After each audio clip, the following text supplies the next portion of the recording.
Bienvenue sur le carrefour du Koutamakou, le lieu où le passé et l'avenir d'un peuple se rencontrent et se révèlent. Salut mesdames et messieurs, c'est toujours un plaisir et un honneur pour moi de vous savoir à l'écoute de notre podcast Carrefour du Koutamakou. Et bien aujourd'hui c'est un nouvel épisode. Nous parlons aujourd'hui de la question de la valorisation et de la promotion de la culture du peuple Tamari. Il faut le dire, le peuple Tamari est caractérisé et connu pour sa grande richesse culturelle. Nous allons donc pour ce nouveau numéro survoler la question de la promotion de tout ce patrimoine socio-culturel. Et bien sûr, pour en parler, je reçois un acteur culturel connu et engagé pour la cause de Koutamakou. Juriste de formation, attaché des services administratifs à la retraite, il est aussi, je dirais, l'un des premiers organisateurs du Festival des Arts et de la Culture Tamari Factam. Il est aussi un ancien président de la Commission nationale linguistique du dit Tamari. Au cours de cet entretien, Gaston Beiti, puisque c'est de lui qu'il s'agit, nous parlera du haut de ses expériences, des défis auxquels sont confrontés la valorisation et la promotion du patrimoine socio-culturel du peuple Haut-Tamari.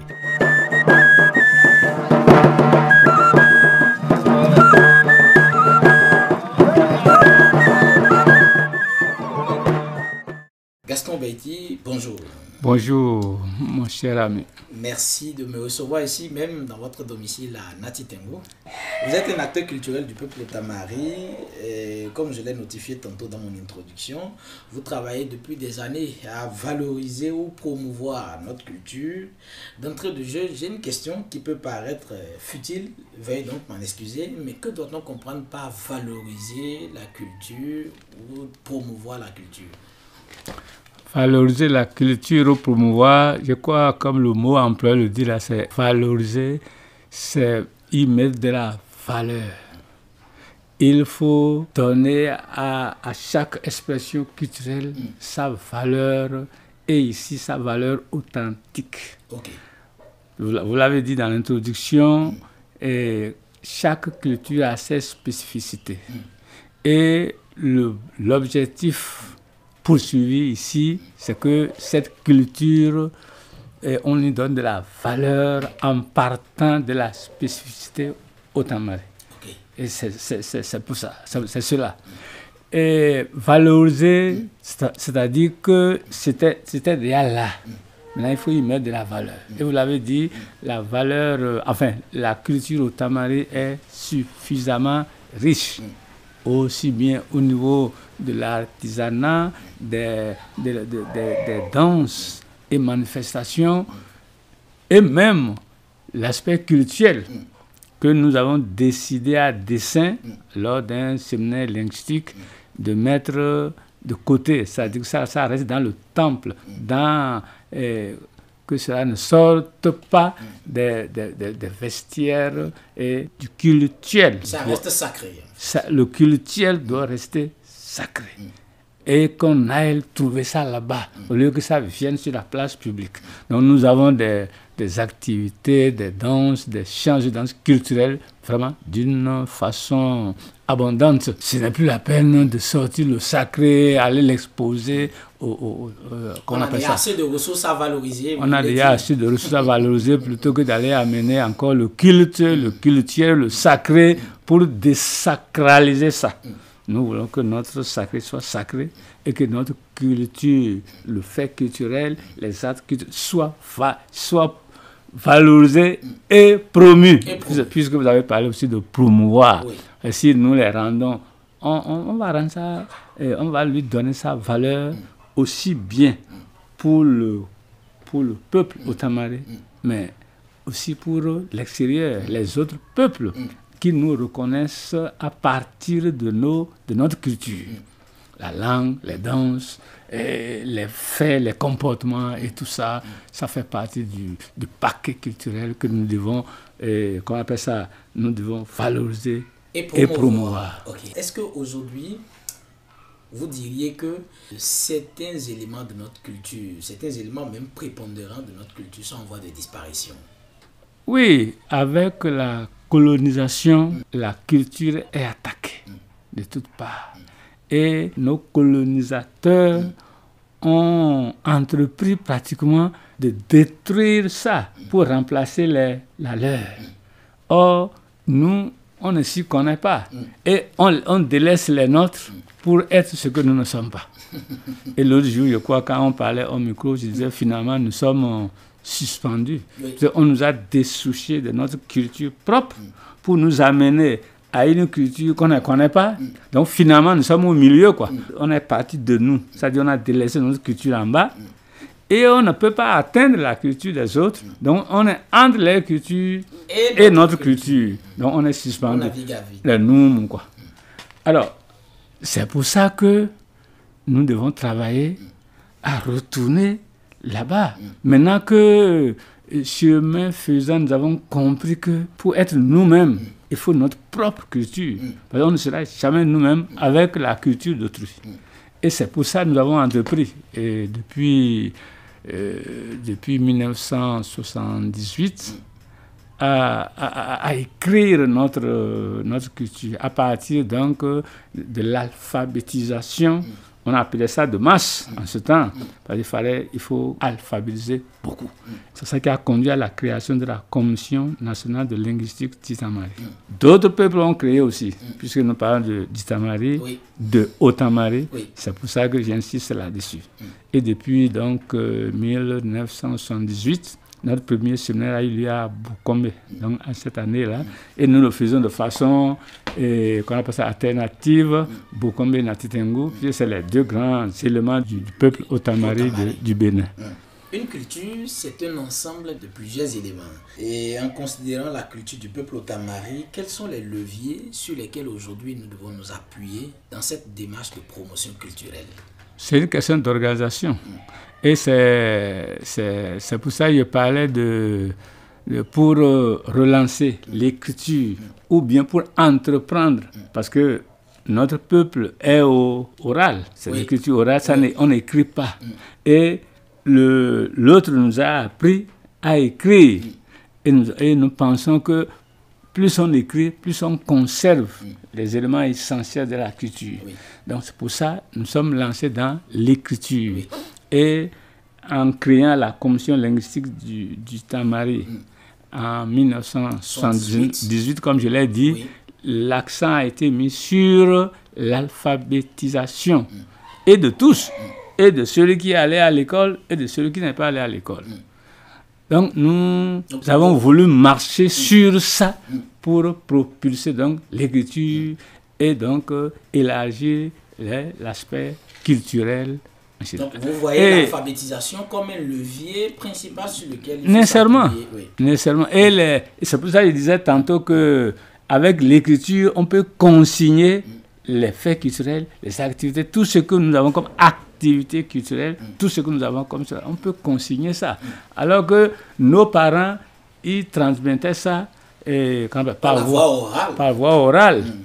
Et naturellement, au fur et à mesure qu'on avance là, il peut y avoir des pertes, des résidus qui se perdent. Voilà. Et je disais, le colon qui nous a appris ça, lui, il nous a absorbé. Et actuellement même, nous sommes en train de parler du français. Alors que toi, tu es jeune, notamment, je suis vieux, notamment, on devait échanger dans ça. C'est déjà un gros problème.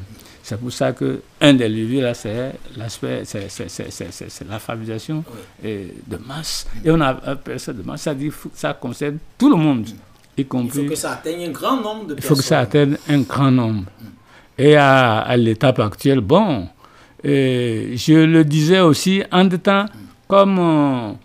je ne sais pas, parce que ce que je vais dire, ça constitue déjà un frein, un frein à la chose. Oui, on va revenir, on va aborder la question des défis, des freins. Voilà, donc si nous sommes en train de parler de ce qui va faire pour qu'on aille de l'avant, là, il y a ça, la commission linguistique qui porte donc l'écriture et la langue. Et en 2000, la commission linguistique a dit il faut aller dans les arts et cultures. Et le festival dont vous avez parlé tantôt était un des instruments là pour pousser ces arts et cultures de Haut-Tamari, aussi bien pour nous-mêmes que pour l'extérieur. C'est pour ça qu'il y a toujours valoriser et promouvoir. Les deux vont ensemble. Et ça doit aller ensemble. Parce que si on valorise que ça reste là, bon, c'est statique. Mais on veut que ça grandisse. Alors, c'est pour ça que ça va toujours de pair. Donc, si la commission linguistique avait mis l'accent sur l'écriture, c'est-à-dire, là, il n'a pas parlé de valoriser, mais d'écrire, parce qu'on n'écrivait pas. Hein, on va écrire et promouvoir l'écriture. Donc, le festival avait pour mission de valoriser. Ça, il faut valoriser. Parce que ça existe. Et maintenant, promouvoir. Les danses, tout ça, l'artisanat, toute l'activité culturelle et économique même de Haut-Amar dans son ensemble. Donc, il faut mettre tout ça. C'est pour ça que même au dernier festival de Boukomé, toujours en 2019, nous avons dit il faut maintenant faire de ces éléments culturels, artisanaux, là, un levier économique aussi. Donc, vous voyez, le festival a reçu une autre mission d'aller, de bouger du culturel à l'économique.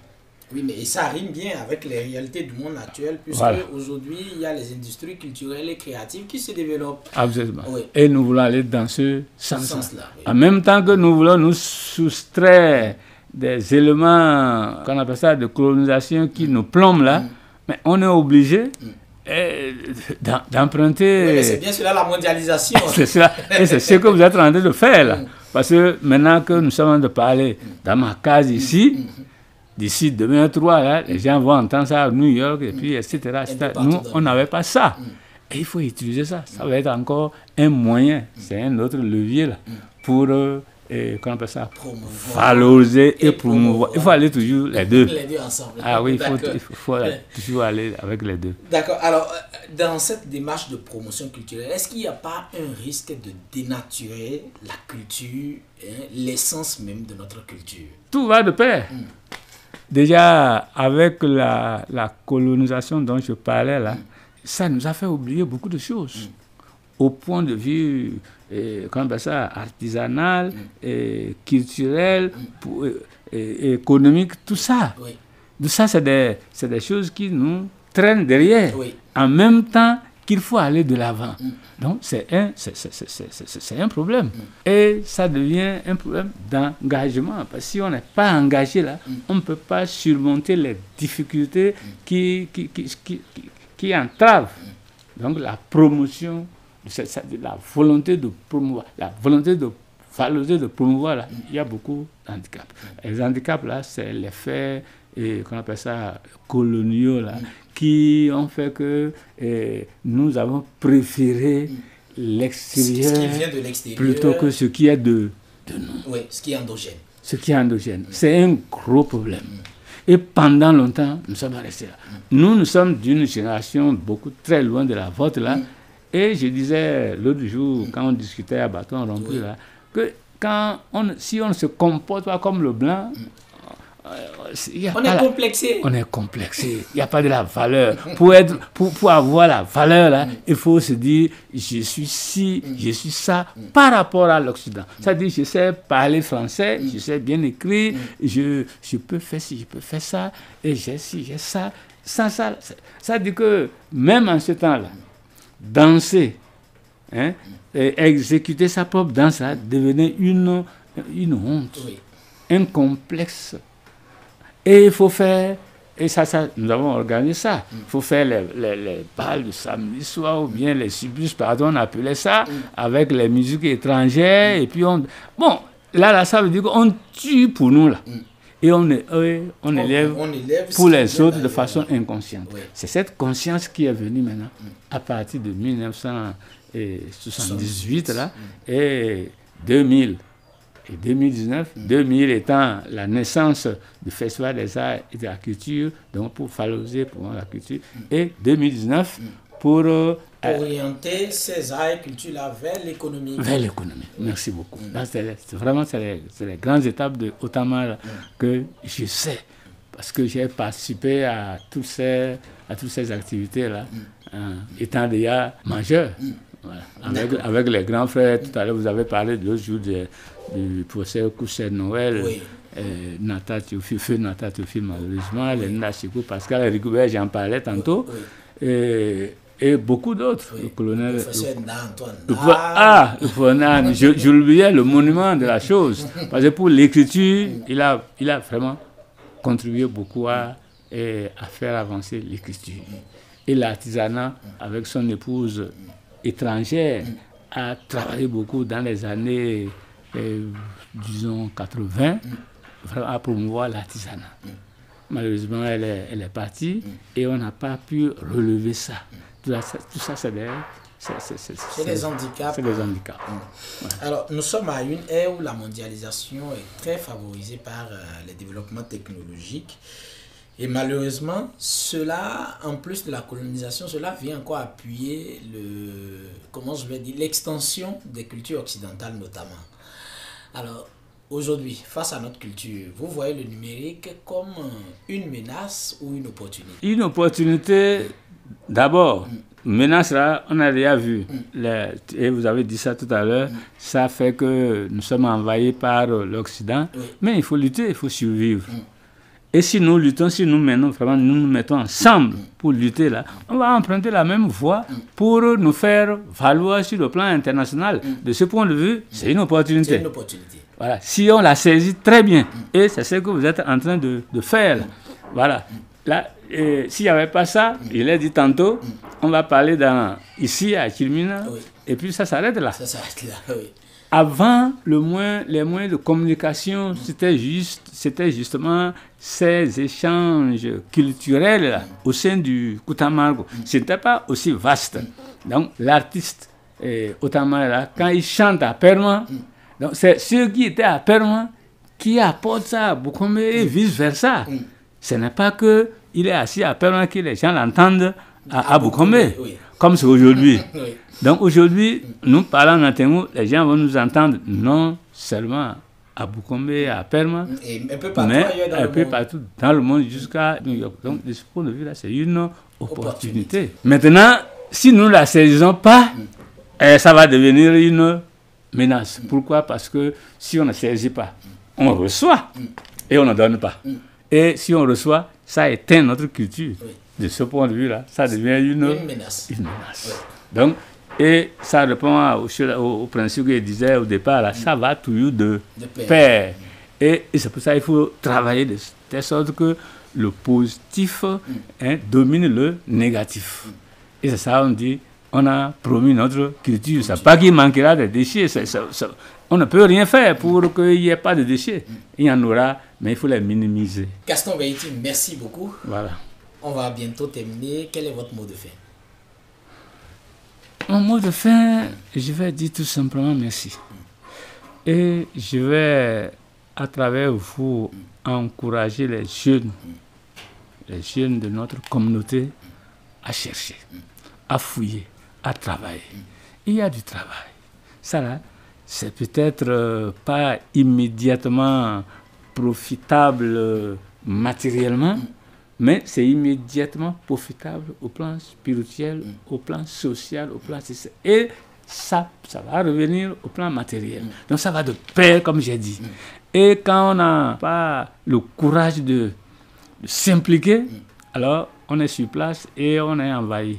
C'est pour ça que je vais dire vraiment merci beaucoup. Et à travers vous, toute la jeunesse Otamare, et d'entreprendre.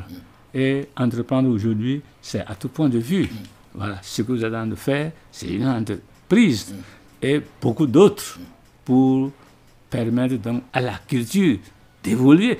Si vous n'avez rien, on ne vous connaît pas.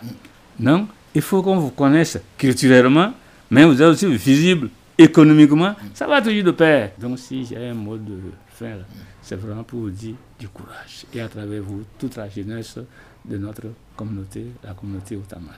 Merci encore une fois Gaston Behiti. C'était un plaisir pour moi de vous avoir comme invité. On va certainement se revoir très bientôt pour un autre sujet. En tout cas, d'ici là, portez-vous bien et à très bientôt. Merci chers auditeurs de votre fidélité. Nous nous retrouvons donc très bientôt pour un nouvel épisode. D'ici là, n'hésitez pas à partager les épisodes précédents, les liens d'écoute avec vos proches, vos amis, où qu'ils se trouvent. Et c'est ainsi que vous nous donnez la force à continuer à réaliser ce travail que nous faisons bien sûr avec vous. Merci encore une fois et à très bientôt.